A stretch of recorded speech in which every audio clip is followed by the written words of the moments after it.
What's up, bros? This is gonna be my UFC Nashville recap and picks breakdown. Man, fuck, bro.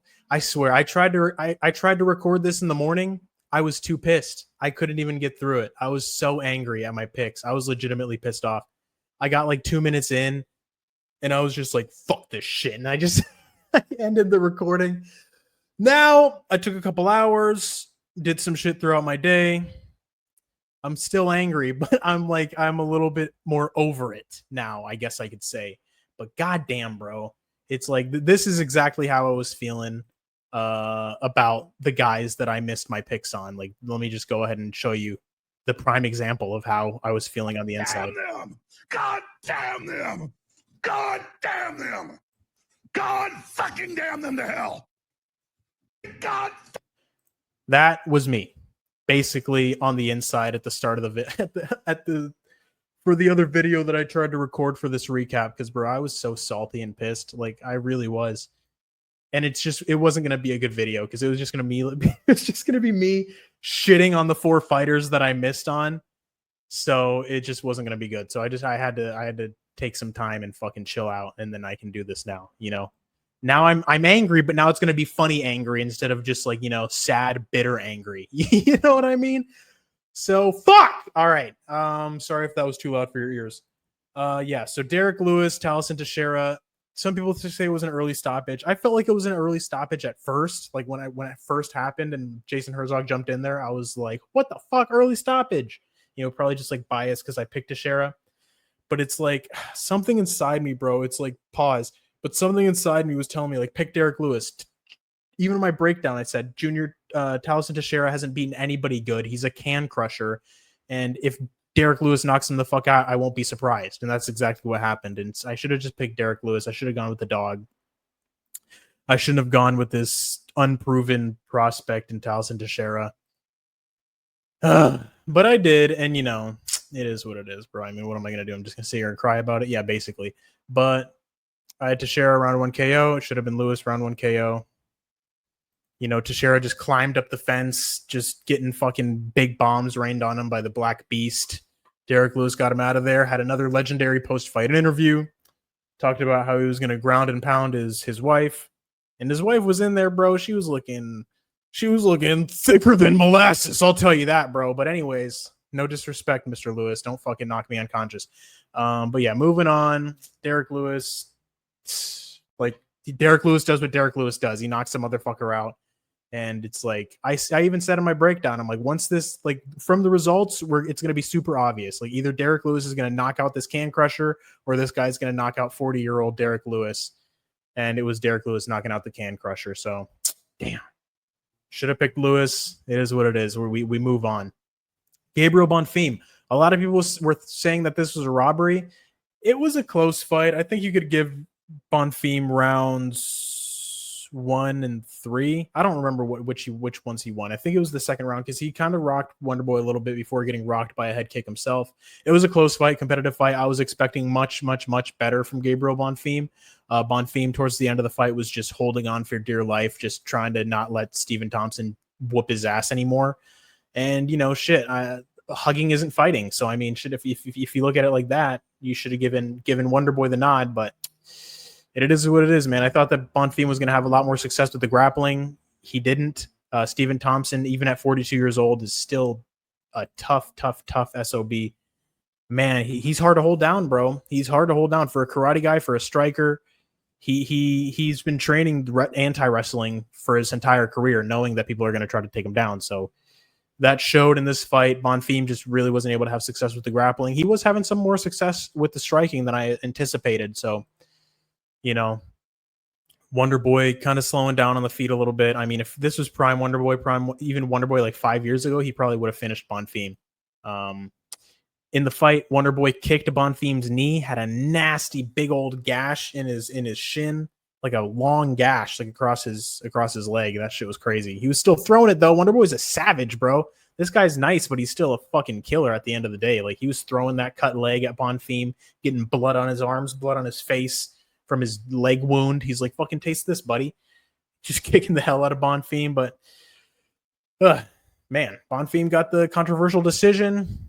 I mean, I'm glad because my pick hit, but damn, my analysis just wasn't there in terms of the grappling dominance that we were going to see for Bonfim. And then Steve Garcia whooped Calvin Kattar's ass. Calvin Kattar needs to retire, bro. He looked washed as ever. I picked Calvin Kattar. Another reason why I was so pissed, because it's like the people that I picked, bro, just like got absolutely fucking destroyed, and it's just so frustrating. Fuck. All right. But yeah, Steve Garcia, Calvin Kattar had nothing. He landed a couple of shots, but Steve Garcia was just walking him down the whole time, beating him up. He dropped him at one point, just really fucking put it on Calvin Kattar. Yeah, like I said, made Calvin Kattar look washed, man. He showed why he's on a 4-fight losing streak, but this is the worst person that Calvin Kattar's lost to. You know, he was only losing to the best of the best, but now Calvin Kattar is just, he should hang it up, bro. He doesn't have it anymore. He's a shell of his former self. But Steve Garcia, he looked great, man. He really did. He was hungry. He wanted this win. He fucking went in there. He was looking sharp. He was looking technical. He was moving his head well. He was just super aggressive, but he wasn't aggressive to the point where he was sloppy aggressive. He was like technically aggressive. He was doing everything that he needed to do to, you know, keep himself safe and still, you know, put it on Kattar. So shout out to Steve Garcia. This is the best win of his career. I said he needed to convince me that he can beat this level of competition, and he did. So fucking shout out to Steve Garcia, man. He got a good win here. Morgan Charrier versus Nate the Train. Man, what a war. This was a sick-ass fight, especially this finishing sequence. But, you know, early on in the fight, Morgan Charrier was looking good. He was hitting Nate with some big shots, but Nate started clawing his way back into the fight, making it a scrap, hitting Charrier with good shots. You know, Charrier was kind of slowing down a little bit in round 2. Nate the Train was kind of coming on. But, man, at the start of round 3, dude, Charrier hit Nate with a big shot. I don't remember if it was a right hand or a left hand. It was just I think it was a nice cross. And then from there, he did not let Nate off the hook, bro. He just started throwing just like bombs. Every single punch was just 100% effort, just fucking just going for the finish on Nate the Train, man. Poor Nate Landwehr got finished in Nashville in front of his hometown. But dude, Charrier, he was like, all right, bro, I'm not letting this guy beat me. I'm gonna put a stop to this. And he fucking swinging for the bleachers, just really trying to get Nate out of there. And he landed him with a big left hook, big right hand as he was falling down to the ground, and the referee just had to stop it. Nate was taking too much damage, and Charrier made a statement with that win. He's like, I'm French, but I ain't no bitch. That's what he proved in that fight. So he looked sick. He looked good. I'm glad I picked him. I was expecting maybe like a decision win, but no, Charrier said, fuck a decision, bro. I'm getting this dude out of here. And he really went for it in round 3. You know, that was a sick finish. That was a sick stoppage. Old school UFC shit, you know, where they're just swinging for the fences, just going for it. So that was nice. Vitor, all right, moving on. Vitor Petrino versus Austin Lane. I said Vitor Petrino should be able to dominate this guy on the ground. He's got the jiu-jitsu advantage, and that's exactly what we saw. And Petrino, bro, god damn it, heavyweight. He's looking absolutely jacked, just dumb jacked. Like Vitor, like he's in Vitor Belfort's vitamin closet jacked, you know what I'm saying? In his medicine cabinet. But, you know, Austin Lane, I think he threw a kick or something happened where Vitor kind of like caught him as he was off balance and then just capitalized and got on the top of him. He was going for a head and arm choke. He had, you know, Austin Lane in an arm triangle at one point. But Austin Lane was, you know, answering the telephone, doing the defense, and then Vitor just kind of let it go, started going for the ground and pound. Austin Lane gave up his back, and then from there, Vitor just started fighting for the rear naked choke and eventually got it. Austin Lane, I don't know if they're going to cut him or what's going to happen with Austin Lane, but he's, like I said, man, he's just not he's a big fucking dude, but he's just not a great fighter against these other professional fighters. So Vitor Petrino showed that he's definitely going to be a problem in this heavyweight division. I'm definitely looking forward to his next fight. And yeah, from there, Vitor looked really good. Moving on, for fuck's sake, I picked Atafa to defend takedowns effectively. What the fuck is wrong with me, bro? Like, this is this, like, now I'm laughing, but when I tried to initially record this video, it was just straight anger. Like, I couldn't laugh at myself. I was just pissed. I was just like, fuck, just bitter angry. So it's like I had to take a break. But now, I mean, you know, Tuco Tokos is a sport killer, just hugged his way to a win. Tafa, you know, he didn't have much success in round 1. He was having good success in round 2. He hurt Tuco Tokos at one point, but then, you know, Tuco Tokos just went in for the takedown. Tafa, being a Tafa, can't defend takedowns for shit. Got just taken down, getting ground and pounded. And then Tuco Tokos eventually worked his way to a head and arm choke and got him out of there. Just submitted him in the second round. I don't know why I picked Tafa. Don't know why I picked Calvin Kattar. Don't know why I picked Taliesin Teixeira. And I definitely don't know why I picked Kennedy fucking Nzechukwu, but we're going to get to that in a second. But yeah, Tafa, hurt him in the second round, landed a couple of effective shots. Tokos was shooting for takedowns like his life depended on it, just hugged his way to a win until he eventually got a submission. And yeah, I just hate that fighting style, bro. I really do. But moving on, Chris Curtis, Max Griffin. This was too close for comfort, man, because Chris Curtis just was not throwing enough volume, dude. Max Griffin was running away damn near the entire time. Chris Curtis was walking him down. He got headbutted in round 1, got kicked in the balls as well. Like, Chris Curtis just can't catch a break when it comes to getting these fouls done to him. But Chris Curtis wasn't looking too good in round 1. He wasn't landing too effectively. But towards the end of the round, he was smiling. He was like, all right, fuck it, bro, let's go, let's get it. And I feel like Chris Curtis had a choice to make. He's either going to get frustrated, feel like a victim. Oh, I got headbutted and I'm cut now. Oh, he could have been victim Chris Curtis, but he was like, nah, fuck it. Let's go ahead and get this shit done. And that choice that he made to go ahead and say, fuck it, let's get this shit done. That's what won him the fight, because he stayed positive. He didn't get all frustrated and angry and whiny. He just kept walking Max down, stayed consistent on the jab, stayed consistent with the big shots. Max Griffin was just kind of sticking and moving, pot shotting, just lots of lateral movement up against the cage. But, Chris was doing a good job cutting him off, landing. And man, in that third round, Chris Curtis nearly didn't throw anything for the first 2 minutes of the third round. I'm yelling at the TV and I'm fucking texting in the live chat, throw more, fucking throw more. And Curtis just one at a time, barely throwing shit. I'm like, bro, come on. And then towards the end of the round, he kind of picked it up. I was scared that this was going to be a robbery. It was a split decision, man. Max Griffin ran away the whole damn time. Chris Curtis was, chasing him down, but he just wasn't throwing the volume. He just wasn't going for the kill. He was just like, all right, let me just land. Let me land. He just wasn't going crazy for the finish, as I feel like he should have. But yeah, eventually Chris Curtis got that decision win. Already motorcycle passed by, so I just muted the microphone there. But yeah, Chris Curtis decision, too close for comfort. But I'm glad he got the win over Max Griffin, who I picked last time to beat Chiesa, and he was scared of Chiesa's striking. So I'm going to root against Max Griffin every fucking time. Jake Matthews versus Chidi Njokuani. Man, oh man, I was not expecting this level of dominance from Jake Matthews. I picked him, but I was expecting it to be a little bit harder than that. I mean, I was expecting Chidi to land effectively, with the knees, the kicks, and everything else, but Jake Matthews just really put it on him. I mean, he started closing the distance with the boxing, and I don't remember the sequence to that he got. Let me see. All right, I figured I was just going to go watch the fight real quick just to go ahead and get it fresh in my mind here, because it was only a minute long, so I might as well just go check out to see what was happening. But yeah, man, Jake Matthews, essentially, Chidi was having some success with the kicks early, a little bit. He didn't hurt Jake Matthews, really. He was just landing big kicks, and Jake Matthews was just eating that shit. And then, they got into the clinch. Jake Matthews closed the distance with the boxing, got into the dirty boxing range, and then eventually he hit Chidi with a nice foot sweep. Chidi was down on his knees. Jake Matthews immediately jumps to the back, boom, climbs up on Chidi's back, starts, fighting for the rear naked choke. Chidi kind of gets up and then stands and walks to the edge of the cage. But as he's getting up, Jake Matthews, just completely kind of sinks in the rear naked choke. And then he's on his back. He basically, puts a body triangle on Chidi's back as he climbs on his back. And then Chidi stands up. He's fighting for that rear naked choke. He kind of locks it in. Chidi gets over to the cage. He's trying to fight him off, trying to shake Jake Matthews off. But, at that point, the choke was locked in too effectively there. And he made Chidi tap quickly in the first round there, just a minute and 9 seconds into the first round.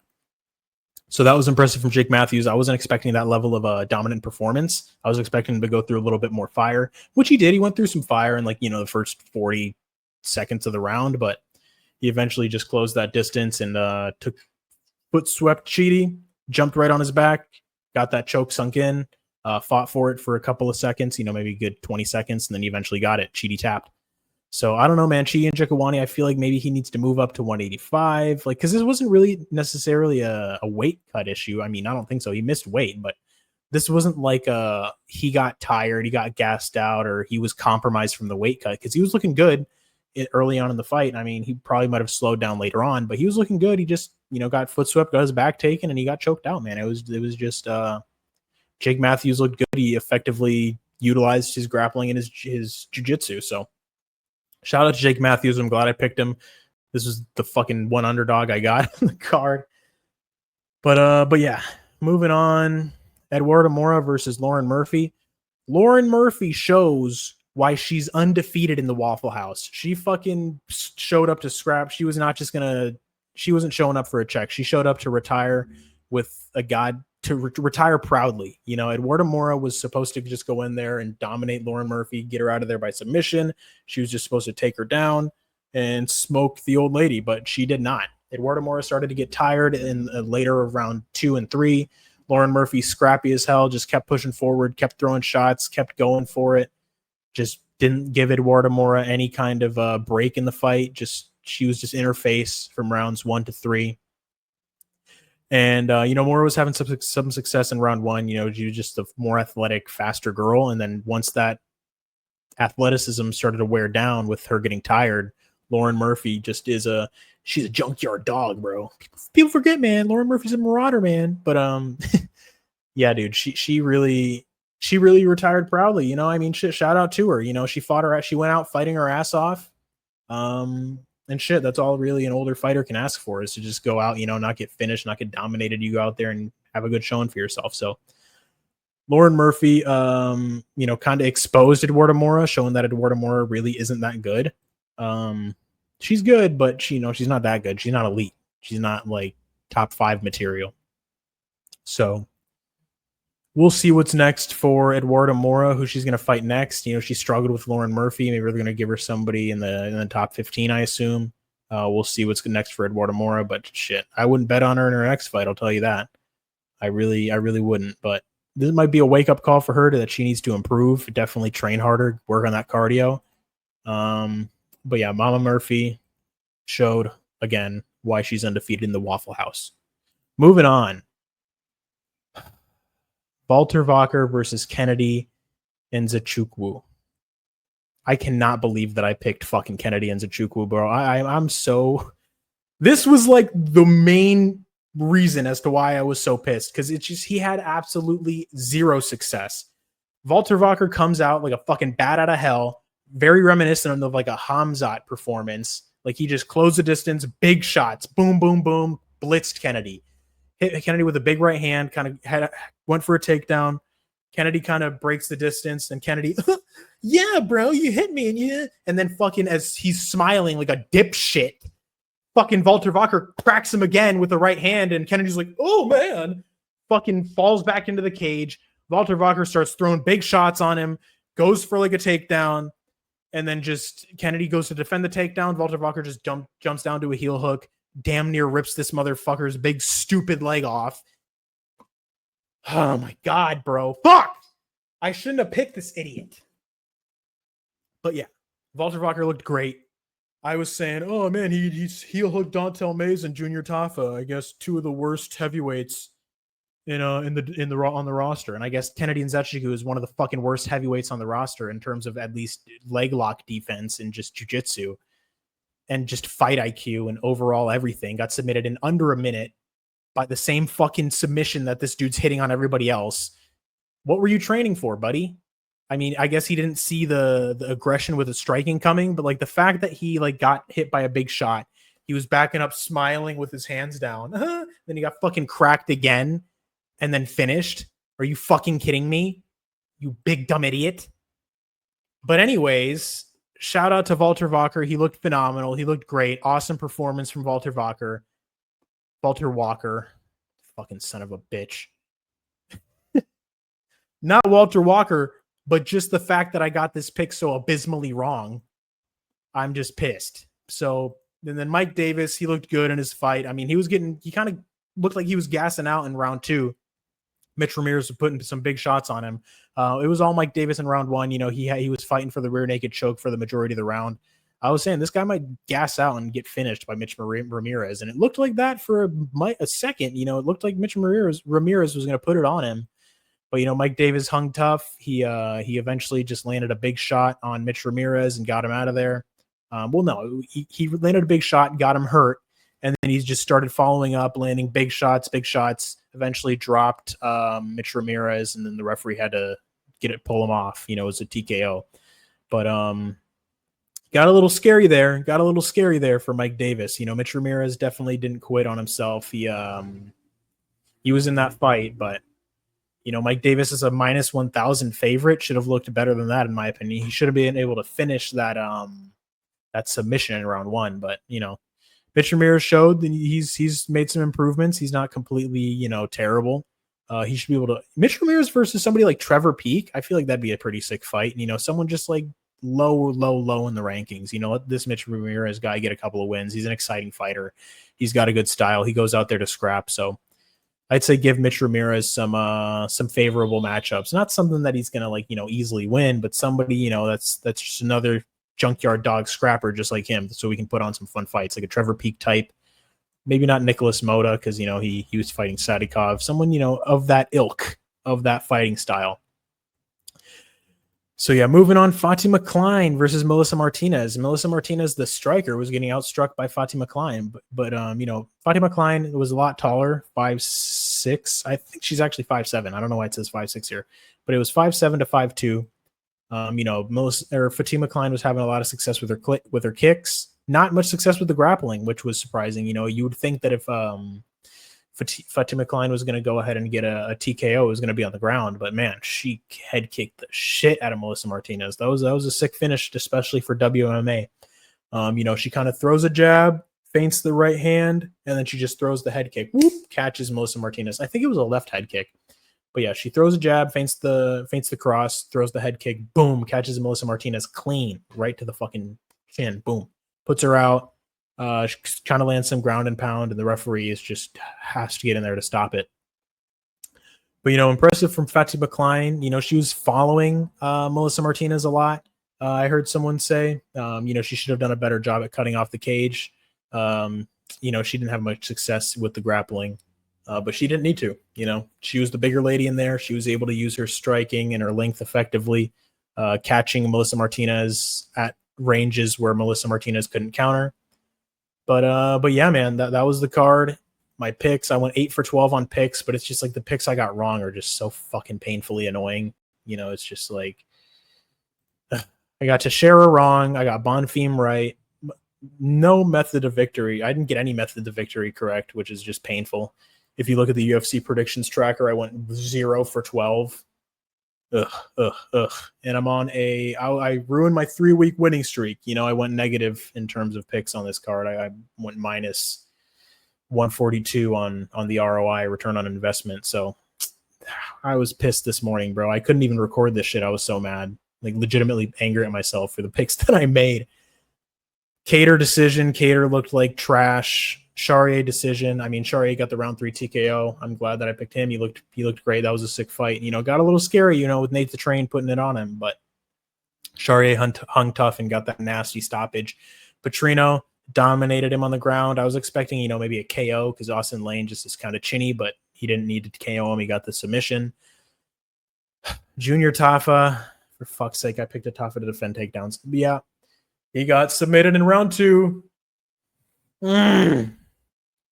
Chris Curtis, I was picked him by KO, but you know, he won a decision. Matthews decision. He got an early submission. Mora submission. She got a decision. Kennedy Nzechukwu, fucking son of a bitch, just got absolutely destroyed. Had 0 success. I don't even know if he even landed a single strike in that fight. And then I got Mike Davis and Fatima Klein, who were both like minus 1,000 favorites. So it's like, yeah, in reality, I went like 6 of 10. If you subtract the 2 minus 1,000 favorites, which I'm not happy with, man. I'm really not. I'm not happy with my picks this card. I definitely want to do better for 318. I'm going to do a lot more research, a lot more tape study. I'm going to try to fucking go with my gut, like I should have gone with for Derek Lewis and Taliesin Teixeira. I don't know why the fuck I picked Taliesin Teixeira, dude. I'm so salty. but I'm like, I'm less salty than I was this morning, to where I was just like legitimately just like dead ass angry. But you know, it is what it is. We're gonna come back better next card. We're gonna come back better. Jeez, I can't even talk. We're gonna come back better for 318. And yeah, we're gonna see. I'm not gonna pick with my feelings here. You know, I'm a Poirier fan, but if I see something that makes me think Max Holloway is gonna win, I'm gonna pick Max Holloway, vice versa. And yeah, we're gonna see what we cook up here for UFC 318. But that was my recap. I was all pissed off during this shit, but hopefully it was entertaining for some of you guys. We're gonna come back better for 318. But thank you guys for watching. Like and subscribe, all that good stuff. Peace out. And fuck you, Kennedy and Zetchiku. Fuck you, Calvin Cater. Fuck you, Junior Tough, and fuck you, Taliesin Teixeira. Fucking learn how to fight. You would beat my ass, but you fucking lost. So do better next time, motherfucker.